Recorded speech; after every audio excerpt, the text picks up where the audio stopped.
Is racing in your blood? It's $1 million question. I have a couple of opinions on it. We're going to talk about that today. We're also going to talk about a couple of news updates. I'm a little bit late to the party on one, but it's exciting news nonetheless. So without further ado, before I do that, actually, if you enjoy listening to me ramble, make sure to like, subscribe, turn on notifications, share this video, the works. If you're into racing memorabilia, if you need some auto parts, anything like that, check out our eBay. Link will be in the description. 10% sale on everything on the site for the next month. So make sure to check that out. Without further ado, let's get into it.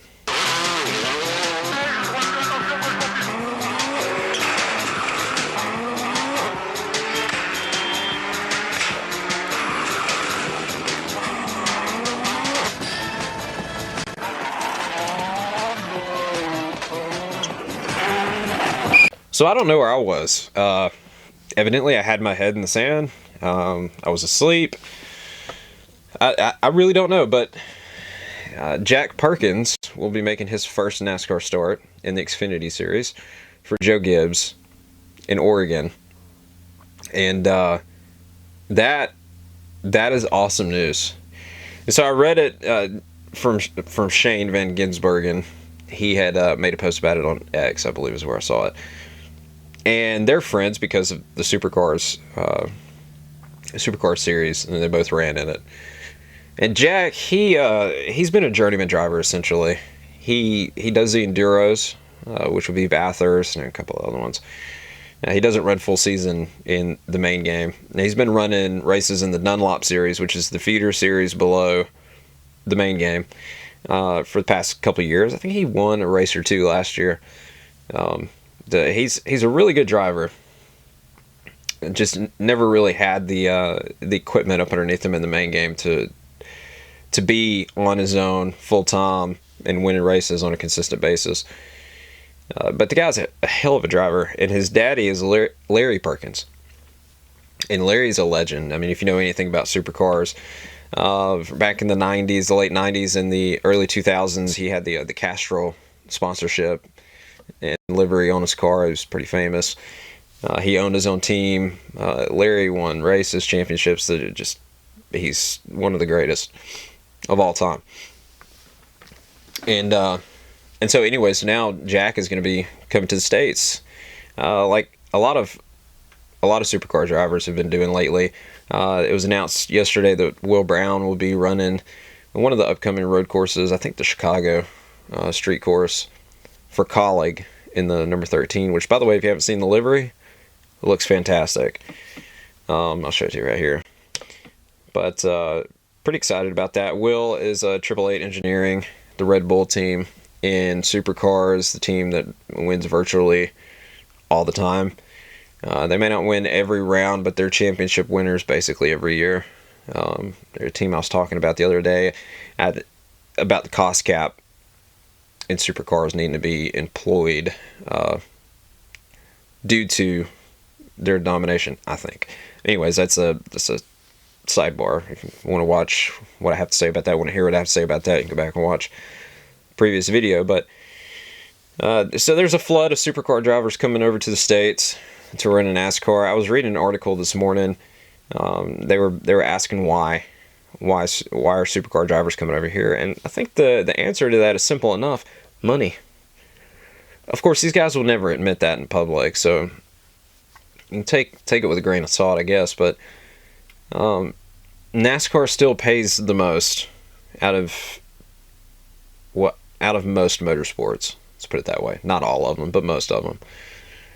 And I'm assuming, I don't know the exact figures of what you make in supercars, but I would imagine that you make more money in NASCAR than you would down there. And it's exponentially less now in NASCAR than what it was, say, 10, 15 years ago, before NASCAR took a nosedive in popularity. But I think that's why, honestly. I think that's the reason why Shane was so quick to jump on it. It could be because of the competition and stuff like that. As a professional race car driver who you take your craft seriously, I don't see how it would be tempting to leave something like supercars pre 2025. To go to NASCAR is essentially the Jerry Springer of motorsports. You know, you go from a series that has basically no gimmicks up until this year, because now they have playoffs just like NASCAR does, because they're trying to keep their drivers from leaving, trying to keep them from going to NASCAR. It's the whole point, I think, of the playoffs or the finals in supercars, because certainly no one asked for it. That's for sure. None of the fans did. No one wanted it. And you can tell by the reception online that everyone hates it already, and it hadn't even started. But yeah, that's it. I think that's it. It's the money thing. It's got to be. I mean, it's got to be. The competition, I think, is it's not any more. It's not any more serious in NASCAR than it is in supercars, honestly. Supercars had a new generation car that they come up with last year, I think it was, when they implemented it. It may have been the year before. And they've been working the kinks out, and you can tell the further they go along, the better the racing gets, because they're figuring the car out. What you would think would happen with the Gen 7 car, but there's been virtually no progress on that front. It's still a dud, just like it was when they implemented it. But speaking of NASCAR, they just made an announcement. Just further down the path of, like, they want to delegitimize their sport as much as possible, I think. It's the only way to explain why you would constantly change your rule book on the fly. Is there another motorsports category out there? Hell, is there another sports category out there that takes their rule book and just changes it as the season goes along, as they see fit? Please tell me if there is. I would genuinely love to know. They just announced that they're going to expand the grid slots for the Mexico Xfinity race. There's going to be 2 extra slots, so I think it'd be 40 cars, something to that effect. And I'm assuming the reason being is there's going to be a lot of interest, a lot of participation in that race, because it's the first race in Mexico since, 2005, 2006-ish, somewhere in that ballpark. That's fine, but you know, when you change your rule book on the fly, like I said, it makes you illegitimate. Like it nothing about your sport is illegitimate. I don't see how you could take anything about NASCAR serious. Just, you take all the gimmicks and everything away. And I'm sorry, I know I get on a soapbox about this all the time, but just bear with me for a moment. Take all the gimmicks away. Take the playoffs, the overtime, the stages, all that nonsense. Take it away. And just on its face, changing the rule book as you see fit is terrible. That is bad enough, minus everything else that they do, okay? And I don't care how small the rule is that they change. It doesn't matter. Like, if you're going to change something like that, it needs to be done before the season. Why are we waiting until now to expand the grid for the... We knew the Mexico Xfinity race was going to happen since the season started. Since before the season started. Like, you knew that there was going to be interest because it's in Mexico and it's the first time they've gone down there in a long time. So, why would we not alter the rules before the season started? Why? It's incompetence. It's incompetence. They're inept. The Steves are unbelievably dumb. Just dumb. They care about putting on a cute show. That's it. The racing part of it does not matter. It doesn't matter. Like I said, they want it to be the Jerry Springer show of motorsports, and they've succeeded on that front. I give them credit. This is what happens when you hire a bunch of suits to run a sports series. Guys that know nothing about racing. And both of those guys have claimed that they've been around NASCAR their whole lives. Yeah, okay. I believe that. Not at all.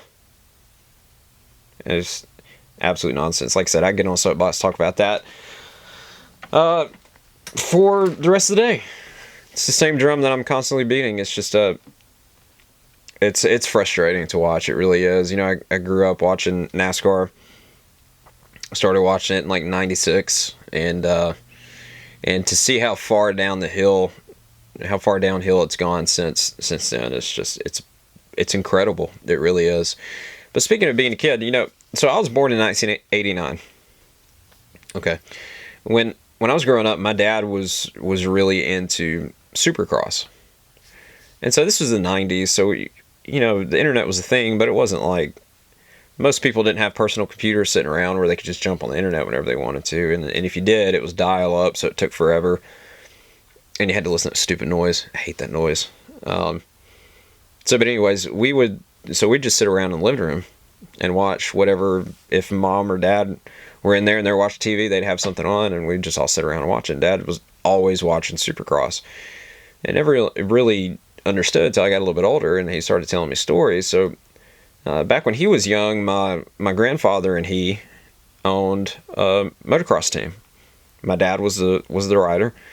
They owned a couple of bikes, and now this was not a multi-million-dollar thing. Okay, this was every definition of shoestring you could possibly think of. They had a pickup truck with a open back on open bed, no cover or anything like that. And they didn't have a covered trailer. 9 times out of 10, they would just use a car dolly and just kind of strap the bike to it and then head to the racetrack. And they'd load down the back of the truck with all the equipment and tools and spare parts and stuff like that. And I heard so many stories when I was younger. Well, like I said, I was about 10 or 11 when he started telling me all these stories. And I'd heard stories all the time of...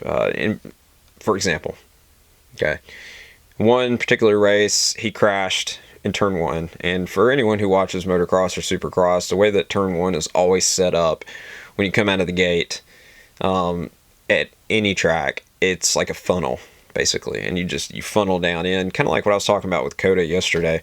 You just funnel down in, and 9 times out of 10, there's going to be an accident. It's just mathematics. You try to fit that many guys into that little tight corner, someone's going to run into somebody. Dad told me that he went down in that first corner. It took him a minute to get back up because someone else's bike had fallen on top of his. When he got back up, got going, and he ended up catching first place and ran out of time. He said it was like right on the guy's back tire before they crossed the start-finish line to end the race. And then I would hear stories like that all the time too, how fast he was. And I was, I'm thinking the whole time that, yeah, you're probably embellishing these stories a little bit, because like your dad and I'm your son, and so you're like, instinctually you want your kid to think highly of you, whether you like admit it or not. We all do. That's how I am with my kids, But then he showed me his trophy room one day. And let me tell you right now, he wasn't lying. First and second place trophies everywhere. That dude had a ton of trophies. So he was really good. And so my grandfather, his dad, my dad's dad, he did a lot of drag racing when he was younger. He ran a body shop. He owned his own body shop until the day he died. But he built drag cars and stuff back when he was younger, and did a lot of that. And his daddy was involved with racing. And so you look at my grandmother, my dad's mom. She was into racing. Now she's the reason I watched NASCAR. Okay, when I was a kid, she was watching it like every weekend. I'd go up to her house, and then I got hooked on it. And she was a Richard Petty fan, and so. If you followed my channel for any amount of time, you know that I'm a massive Petty Enterprises fan, and that would be the reason why. Because I started watching when Bobby Hamilton was driving for him, and like I said, she was a big fan, and so just naturally I was. And I started watching when Petty Enterprises fell off a cliff in performance, so that kind of sucked. But then her daddy, he owned a junkyard, and so he was into cars and stuff like that, and so. I grew up, instinctually being involved with racing cars and what have you. I mean, I worked for Rick Hendrick and all that kind of stuff. So yeah, I'm assuming that probably, almost certainly, because I grew up around people like that, that's why I was into racing. Now, I have 2 sons that live with me. Okay, one's 15 and one is 5. And I've tried everywhere in the world not to push racing onto them. You know, if they're going to be into it, I want it to be on their own accord. I don't want to force it on them. I don't want to live through my kids or anything like that. So I've just let them do their own thing. Now, my 15-year-old, he's into cars, and especially now because he's 15, he's about to start driving, so he's into it. And my 5-year-old is obsessed with cars. He watches crash videos, compilation stuff on YouTube all the time. Which, funny enough, that's why we started making compilation videos for our channel. Yes, I post them so people can watch them because I know people out there enjoy watching compilation and stuff like that. But yeah, I mostly make them for my son because he loves watching them, and like the excitement he gets every time I make one and then I post it and he sees it, he goes nuts, which is really cool. So my point being is, yes, I guess he's technically been around cars because I own a junkyard, essentially. But like I said, I've tried not to force it on him. But I've always heard the corny cliche saying that racing is in your blood, and once it's there, it doesn't go anywhere. It's with you for life. And I think there's some truth to that, because like I said, with my son, we've not tried to force it on him, but he's into it anyways. Just like his dad, just like his granddad, just like his great-granddaddy and his great-great-granddaddy. It's just one of those things, man. You can't get away from it, and you shouldn't want to be fair with you. But I do believe that it's genetic. Call me crazy. I firmly believe that it's in your blood, and you can't do anything to get rid of it. So, for better or worse, if you're into racing, you're stuck with it, as God intended. Anyways, thanks for watching. I appreciate it. Make sure to like, subscribe, leave a comment, turn on notifications. The works. Make sure to check out our eBay as well for racing memorabilia and auto parts, stuff like that. So, link is in the description. Appreciate you guys watching. It means a lot. And until next time, peace. 100 fölfele, jobb 2 tempó, 20-ra bal 2 tempó, 25-ra bal 2 tempó, 25-re bal 2 szűk, bal 2 szűk, és bal 2, és bal 2, majd 50-re jobb 2, itt a bal 2, és 50-re jobb 2, majd szűk 50-re jobb 3 az aszfaltra, szűk 50-re jobb 3 az aszfaltra.